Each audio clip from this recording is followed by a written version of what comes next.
Bonjour.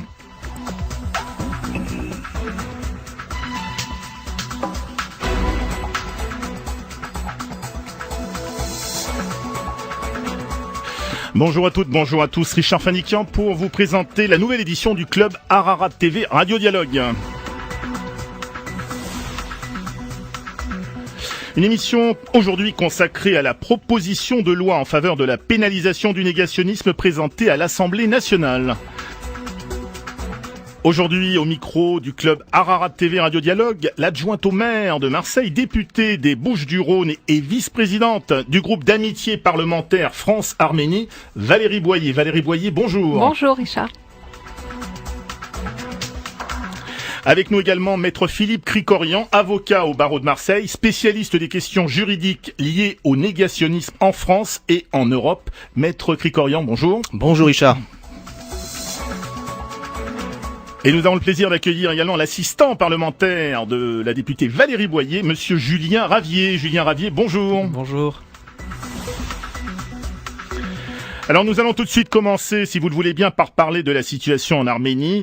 Valérie Boyer, au cours de ces dernières semaines, vous avez fait 2 voyages en Arménie. Le premier au Karabakh, nous allons en parler dans quelques instants. Et le second, eh bien, c'était aux côtés du président de la République. Et ça se passait bien sûr dans la capitale arménienne, à Yerevan. Un génocide. Sera Spanou Tioun. Ici à Yerevan, je veux dire à la Turquie qu'elle doit regarder son histoire en face. Et le chef de l'État prévient, si la Turquie ne reconnaît pas le génocide, une nouvelle loi française votée avant la fin de son mandat fera du négationnisme un crime passible de poursuite pénale.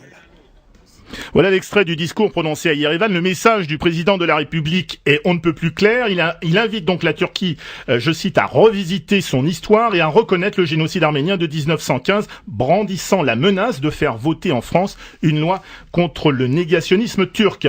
Dans l'avion, il affirmait, Valérie Boyer, de façon catégorique, si la Turquie ne réagit pas, on légifère. Oui, enfin c'est ce qu'il a affirmé, enfin c'est ce qu'il aurait dit. Moi je l'ai pas entendu directement, mais ça a été rapporté, non pas dans l'avion, mais dans un lieu beaucoup plus symbolique, c'est-à-dire au mémorial du génocide, après avoir planté l'arbre de la paix, et après s'être recueilli au mémorial. Alors on va parler bien sûr de votre proposition de loi dans quelques instants, mais vous avez évoqué bien sûr cette proposition de loi dans l'avion avec le président de la République. Disons que nous avons parlé de la situation en Arménie. Moi, j'avais déposé depuis une quinzaine de jours cette proposition de loi qui avait été très fortement inspirée d'une idée marseillaise de maître Philippe Krikorian, qui est une idée toute simple, qui est de faire en sorte que l'on puisse transposer une directive européenne dans le droit français. D'abord, c'est une obligation, et c'est vrai que ce texte est imparable juridiquement. Et pourquoi j'ai déposé cette proposition de loi? Parce que en mai, lorsque nous étions réunis à Marseille sous l'égide de Jacques de Nabédian à la cathédrale arménienne pour un petit peu faire le bilan de cette triste de ce moment très triste au Sénat où la proposition de loi sur la reconnaissance de la pénalisation du génocide avait été rejetée pour des raisons de fond et pour des raisons de forme par le Sénat.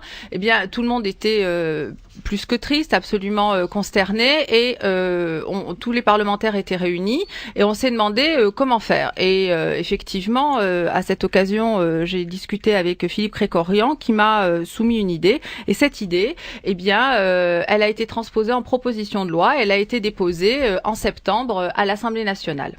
Bien, alors on reviendra sur les voyages dans quelques instants. Maître Krikorian, présentez-nous cette décision cadre du 28 novembre 2008. Alors cette décision cadre, européenne, oui, absolument. C'est un acte de l'exécutif communautaire du Conseil de l'Union européenne qui est l'équivalent en gros d'une directive et qui, dès lors qu'il a été adopté, ce qui est le cas pour celle du 28 novembre 2008, doit impérativement être transposé dans le droit interne de chaque État membre. C'est une double obligation à la fois constitutionnelle pour nous, Français. C'est notre constitution de la Ve République qui l'impose, là, notamment l'article 88.1, et c'est une obligation également qui dérive des traités de l'Union européenne. Alors cette décision cadre, son objet est très simple, c'est de rendre punissable le négationnisme sur tout le territoire de l'Union européenne.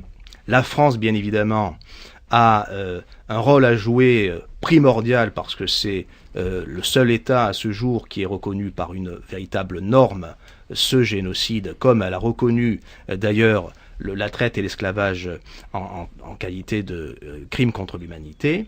Ces deux lois, qui ne sont pas d'ailleurs des lois mémorielles, ce sont des lois qui restaurent la dignité humaine, sont parfaitement à l'actif de la France. Simplement, ce qui est un petit peu le point noir de cette décision cadre, c'est que dans son paragraphe 4 de l'article 1er, de façon parfaitement discordante avec le but de cette décision qui, je le répète, est d'accorder une protection par la loi pénale contre le négationnisme, le Conseil de l'Union a cru pouvoir autoriser les États à limiter le champ d'application de cette décision cadre. C'est pour cette raison que dans la proposition de loi que j'avais fait parvenir dès le printemps 2009 à l'ensemble de la représentation nationale, j'avais indiqué qu'il fallait que cette décision cadre de 2008 soit transposée à l'exclusion de l'article 1er paragraphe 4, et c'est ce que j'ai demandé par la voie juridictionnelle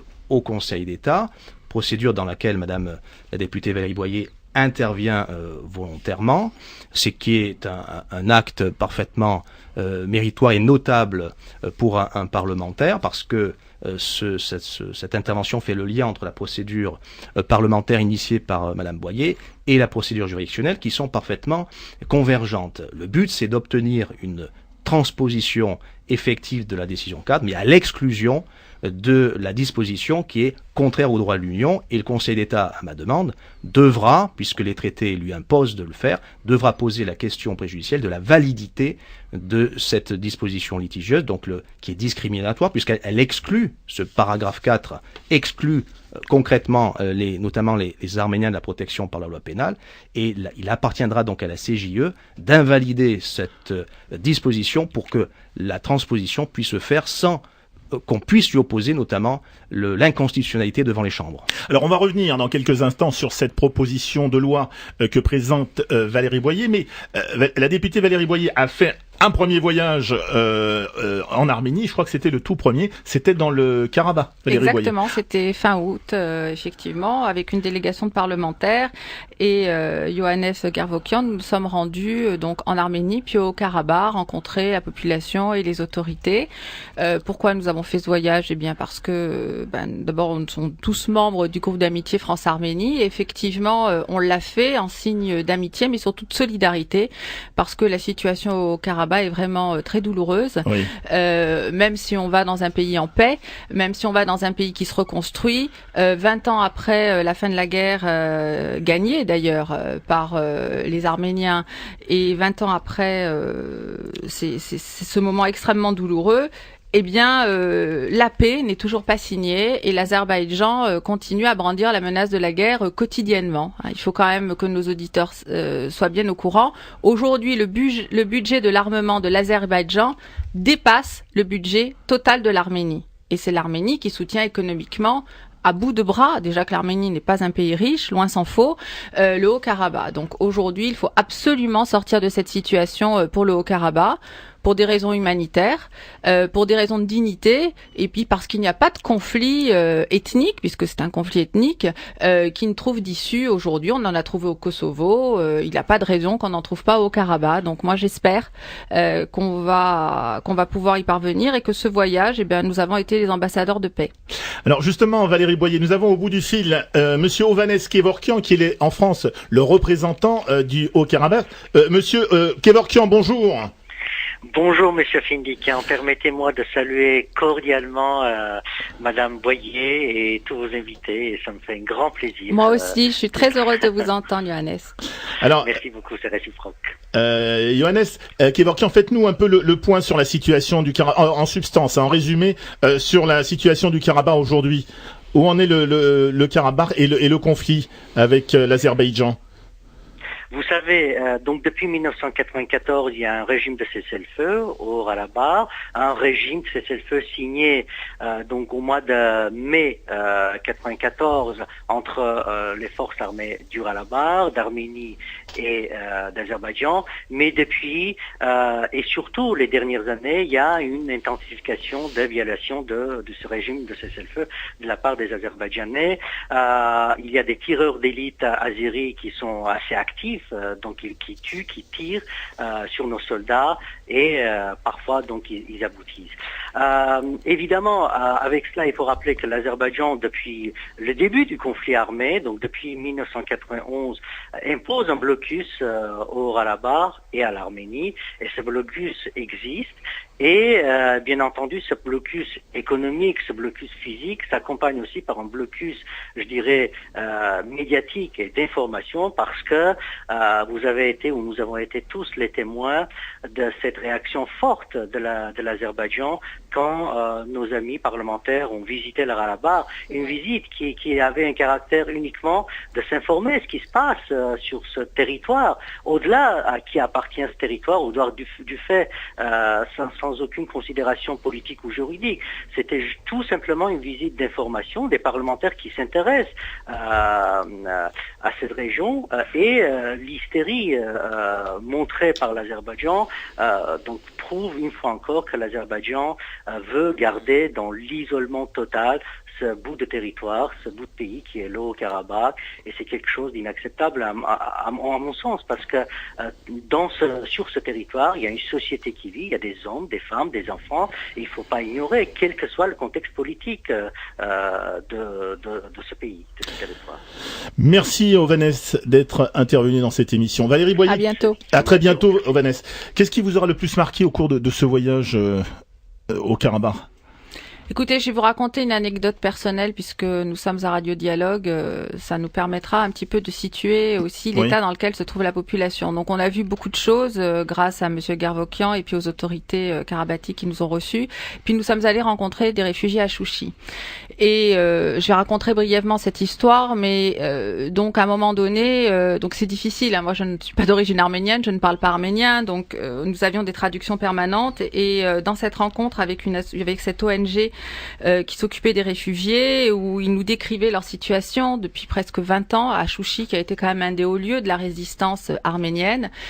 Il y a un monsieur qui était originaire de Bakou et qui vivait à Chouchi dans un grand dénuement. Et à un moment donné, il s'est tourné vers moi, il a dit en arménien, mais ça m'a été traduit, écoutez madame, vous êtes la seule femme de la délégation. Il a retiré la croix en fer blanc qu'il avait autour du cou et il m'a dit, je vous la donne parce que c'est tout ce que j'ai. Et c'est tout ce qui m'a sauvée. Cette croix, c'est ma foi, ça représente aussi ma famille que j'ai vu massacrer sous mes yeux à Bakou, et je vous la donne pour que vous puissiez, pour qu'elle vous porte bonheur d'ailleurs, et puis pour que vous puissiez aussi transmettre et dire ce qui nous arrive, parce que nous voulons vivre dignement dans notre culture et dans notre foi, et aujourd'hui les conditions qui nous sont faites sont indignes. Croyez-moi, quand on rencontre ce genre de personnes et quand on vit de tels moments, en tant que parlementaire, mais aussi en tant que chrétien, en tant que catholique, c'est difficile de ne pas être touché, et c'est difficile aussi de ne pas témoigner ensuite par rapport à ce qu'on a vu. Alors revenons maintenant, si vous le voulez bien, sur votre proposition de loi. Selon vous, le changement de majorité, et là je vais m'adresser aussi à Julien Ravier, à Maître Krikorian, est-ce que le changement de majorité au Sénat n'enlèvera en rien l'exception d'illégalité soulevée par Robert Badinter et la commission des lois sur le premier texte? Là je parle bien sûr de la loi qui avait été refoulée par le Sénat. Maître Krikorian. Alors, de mémoire, l'exception qui avait été donc malheureusement votée par le Sénat considérait qu'il n'appartenait pas au Parlement de traiter d'une question historique. Je me suis inscrit en faux contre cette idée qui n'est pas fondée juridiquement, puisque le Sénat invoquait une exception juridique, parce que, au contraire, non seulement il appartient au Parlement national non pas de faire l'histoire, on ne fabrique pas de faits, mais simplement, et plus exactement, prendre acte de faits historiques incontestables, de les qualifier juridiquement et de les rendre opposables à l'ensemble des personnes placées sous la juridiction de la France. Mais au-delà, il n'appartient en réalité qu'au Parlement de faire ce qu'a fait la France, et je répète, c'est le seul pays qui l'a fait à ce niveau-là, donc au niveau législatif, et ces deux lois de 2001, celle qui concerne le génocide arménien, mais également celle qui concerne l'esclavage, sont de véritables normes avec rang législatif. D'ailleurs, elles sont des lois, comme elles disent elles-mêmes, le texte le mentionne expressément, ces lois seront exécutées comme loi de l'État. Eh bien, il n'appartient qu'au Parlement, parce qu'un juge ne peut pas, dans la mesure où il n'a pas la compétence pour statuer, il faut que le législateur lui donne cette compétence. Aujourd'hui, ce qui risque de se passer devant les chambres, c'est un peu différent. C'est que nous avons cette décision cadre. J'ai dit tout à l'heure, c'est une double obligation, notamment pour la France, de la transposer. Or, les règlements respectifs de l'Assemblée nationale et du Sénat prévoient précisément une exception d'inconstitutionnalité concernant des propositions de loi qui seraient déposées. Dans la mesure où c'est une obligation constitutionnelle de transposer, si nous présentons, il faudra quand même le faire, mais si une proposition de loi telle que celle de Madame Boyer est présentée, et s'il y a une majorité, malheureusement, au Parlement pour dire « mais vous ne transposez pas correctement », parce qu'il faudrait transposer avec la disposition qui est contraire au droit de l'Union, nous risquons l'inconstitutionnalité. En revanche, si nous arrivons à faire invalider par la Cour de justice de l'Union européenne ce mauvais paragraphe 4, l'article 1er, là nous ne pourrons plus nous heurter à cette exception d'inconstitutionnalité. J'ajoute également qu'il y a une autre solution qui serait celle-ci, peut-être plus politique, mais conforme au droit. C'est que ce paragraphe 4 dont je parle depuis tout à l'heure s'analyse à une clause de réserve au sens du droit international public. Eh bien, l'exécutif français, et notamment le président de la République, Nicolas Sarkozy, pourrait très bien décider par ce qu'on appelle un acte unilatéral de retirer cette déclaration de la France de telle sorte que nous ne puissions plus nous heurter à ce même problème d'inconstitutionnalité. Julien Ravier, ça vous inspire un commentaire ?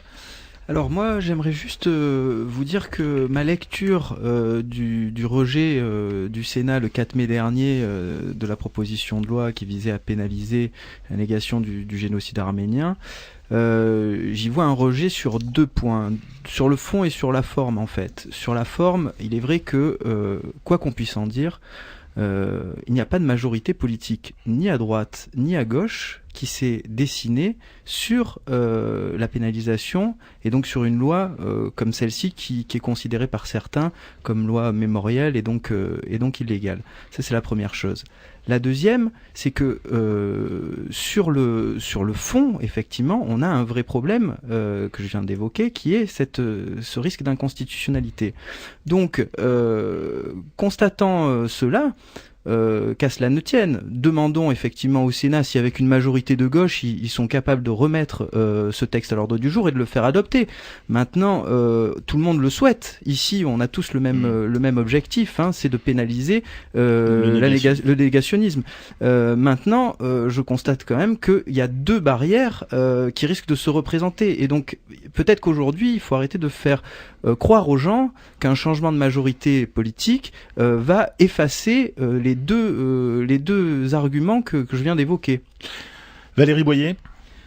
Bien évidemment, je partage cette position. Aujourd'hui, c'est pas parce que le Sénat a changé de majorité d'une très courte tête, hein, c'est même pas à 5-6 voix près, qu'il est possible que le texte qui n'a pas été voté en mai pour des raisons de fond et de forme puisse être voté d'ici décembre. Parce qu'en fait, maintenant, c'est d'ici décembre ou peut-être début janvier. Ça, c'est la première chose. La seconde, les personnes qui pensent qu'avec le changement de majorité au Sénat, les choses peuvent évoluer, parce que la gauche est majoritaire d'une courte tête au Sénat, il faut aussi qu'ils réfléchissent globalement à la situation. Le Parti socialiste s'est toujours prononcé pour l'entrée de la Turquie dans l'Union européenne, y compris dans toutes les régions de France. D'ailleurs, je serais curieuse de connaître la position du candidat socialiste aujourd'hui sur cette question. comment peut-on assumer cette contradiction, être pour l'entrée de la Turquie dans l'Union européenne et revoter un texte qui vise spécifiquement la Turquie, à raison d'ailleurs, à mon avis, à raison. Alors, moi je rappelle juste une chose. D'abord, le courage du président Nicolas Sarkozy. Et ensuite, l'histoire qui lie notre majorité et le président Sarkozy avec l'histoire de la Turquie. Rappelons-nous, l'UMP a été fondée, notamment un des actes majeurs de la fondation de l'UMP, c'est quand Nicolas Sarkozy s'est opposé à Jacques Chirac à l'époque sur l'entrée de la Turquie dans l'Union européenne. Ensuite, il y a quelques semaines, à Yerevan, sur la place de la Liberté, et il présente ce discours historique. Moi, j'en avais encore la chair de poule là quand j'ai pu réécouter ces morceaux. Et effectivement, c'était un moment de liesse et d'émotion où la place de France était noire de monde et il y avait une ambiance absolument électrique. Oui. Et je peux vous dire que aujourd'hui, je ne vois pas comment à gauche on peut assumer cette contradiction-là. Donc ça, c'est la première chose. La seconde, c'est que la proposition de loi que j'ai déposée ne s'oppose en rien à celle qui a été rejetée par l'Assemblée nationale, par le Sénat, mais votée par l'Assemblée nationale. Bien au contraire, ces deux textes peuvent se conforter. Quel est notre objectif ? Notre objectif aujourd'hui, c'est de faire en sorte qu'on en finisse avec cette histoire, qu'enfin on se décide. L'Assemblée nationale l'a fait, le Sénat ne l'a toujours pas fait, sur le fait qu'aujourd'hui on puisse pénaliser les personnes qui nient le génocide arménien. C'est, entre guillemets, aussi simple que ça. Donc le texte que je propose le permet. Il ne s'oppose pas à celui qui a été rejeté au mois de mai. Et ensuite, en admettant qu'on trouve une majorité au Sénat, on peut toujours espérer, en admettant qu'on trouve une niche et en admettant que la majorité des sénateurs se prononce pour le texte qui a été rejeté en mai. Ça fait beaucoup de suppositions. Compte tenu de l'ambiance qui règne au Sénat et compte tenu du fait que la gauche est très majoritairement contre ces lois mémorielles et et pour l'entrée de la Turquie dans l'Union, je serais quand même très surprise qu'il n'y ait pas un recours. C'est simple, un recours. Il suffit que 60 parlementaires déposent un recours devant le Conseil constitutionnel et qu'ensuite ce texte soit annulé par le Conseil constitutionnel. Donc moi, je veux bien tout. Mais il faut aussi mesurer les conséquences des fausses promesses qui sont en train d'être faites aujourd'hui. Alors bien évidemment, si ce texte est voté au Sénat, j'en serai la première réjouie. Oui. Mais pour l'instant, le président Bell n'a donné aucun signe dans ce sens. Et ensuite, il faut qu'il nous garantisse au moment où il est inscrit qu'il n'y aura pas de recours derrière. Et troisièmement, la proposition que je fais conforte ce qui a été voté à l'Assemblée nationale et pourrait conforter également ce qui pourrait être voté au Sénat. Donc ces démarches ne s'opposent pas, bien au contraire. Elles vont toutes dans le même sens. Elles se complètent, vous direz ? Je dirais qu'elles se confortent. Certains membres de la communauté émettent quelques réserves en disant que la loi, effectivement repoussée l'an dernier, pourrait revenir à l'Assemblée et être votée au Sénat avec la nouvelle majorité. Qu'est-ce que vous en pensez, Maître Krikorian ? Je pense qu'il faut distinguer deux choses. C'est que si demain la France veut reconnaître par une loi comme elle a fait en 2001 un crime contre l'humanité, un génocide, elle peut le faire. En revanche, lorsqu'il s'agit d'assurer la protection par la loi et notamment par la loi pénale, il faut l'égalité. Donc je ne veux pas que ce qui se passe actuellement dans notre droit positif, depuis la loi Guessot, perdure, parce qu'il y a c'était hautement légitime de la part du législateur de venir réprimer la négation des crimes nazis, mais 3 ans après que le Parlement européen a reconnu le génocide dans sa résolution du 10 juin 87, c'était choquant. Et c'est toujours choquant que un seul crime contre l'humanité soit protégé par la loi pénale et que les autres, que le négationnisme des autres crimes soit hors champ d'application de la loi pénale. Donc il faut une égalité dans la protection. Et précisément, cette décision cadre dont nous demandons la transposition, Madame Boyer par la voie parlementaire, moi-même par la voie juridictionnelle, eh bien, nous permet d'obtenir, à condition que nous purgions cette décision 4 de son article 1er paragraphe 4, qui est contraire au droit de l'Union, eh bien, permet d'obtenir cette égalité dans la protection par la loi pénale et de nous sortir de l'ornière du communautarisme. Parce que multiplier des lois d'incrimination concernant les génocides, ce n'est pas la vocation de la République, qui est une et indivisible et qui doit le rester. Alors Valérie Boyer, Tout à votre fait exact. proposition de loi a été validée par combien de députés aujourd'hui? Plus d'une cinquantaine. Plus d'une cinquantaine. Comment votre démarche maintenant va-t-elle se poursuivre dans les semaines à venir et quel est le prochain rendez-vous que vous donnez à la communauté arménienne? Alors d'abord le phonéton. Le phonéton, on va y consacrer une émission dans quelques instants. Voilà. Ensuite, sur le plan de l'Assemblée nationale, j'ai déposé cette proposition de loi. Elle a été signée par une cinquantaine de députés, dont Roland Blum, Guy Tessier et Dominique Tian, Oui. ici à Marseille. Et ensuite, je l'ai adressée aussi aux autres groupes parlementaires, parce que c'est pas un sujet de droite ou de gauche, c'est un sujet de conviction personnelle. Et comme le dit Maître Krikorian, c'est pas un sujet communautariste aussi, c'est un sujet de dignité humaine et de droits de l'homme. Et c'est la raison pour laquelle je soutiens cette démarche. Ensuite, je l'ai adressée également au Sénat pour qu'il voit s'il peut aussi la déposer. L'objectif, c'est pas de s'approprier la décision, c'est de faire en sorte que la décision soit prise et qu'on sorte par le haut de cette histoire, parce qu'aujourd'hui, il n'est pas normal que la pénalisation du génocide arménien ne soit pas rentrée dans le droit positif français. Moi, c'est mon souhait le plus cher, c'est qu'à la fin de cette mandature, on arrive enfin à avoir cette disposition et que les souhaits du président de la République, qu'il a fortement exprimé avec beaucoup de courage, puissent être réalisés. C'est un souhait qu'on partage. Alors je signale tout de même que dans l'avion présidentiel, vous étiez la seule, on va dire, la seule députée marseillaise, Oui. Des Bouches-du-Rhône notamment. Nous étions 3 députés, François Rochebloine, qui est le président de la commission du groupe d'amitié, Patrick Devedjian et moi-même. Voilà, et puis signalons aussi que vous avez fait un deuxième voyage, on le stipulait tout à l'heure, dans le Karabakh avec toute une délégation parlementaire. Alors le prochain voyage, c'est pour quand? En Arménie, bien sûr. Écoutez, j'espère qu'on ira fêter la proposition de loi qui sera adoptée par notre Parlement pour reconnaître, pour pénaliser le négationnisme. En tout cas, c'est mon vœu le plus cher. Qu'on termine notre mandature là-dessus. Merci Valérie Boyer. Merci à Valérie Boyer, à Philippe Krikorian et à Julien Ravier. C'est la fin de cette émission. Pour retrouver les principales informations de cette émission, vous pouvez vous rendre sur les sites suivants. Pour tout savoir sur la proposition de loi, 2 sites à visiter. Celui de Madame la députée des Bouches-du-Rhône, Valérie Boyer, www.valérie-boyer.fr. Celui de Maître Krikorian, avocat au barreau de Marseille, www.philippekrikorian-avocat.fr. Et vous pourrez également retrouver cette émission sur le site d'Ararat TV, www.ararat-tv.com. Merci de votre attention. À très bientôt sur Radio Dialogue et Ararat TV.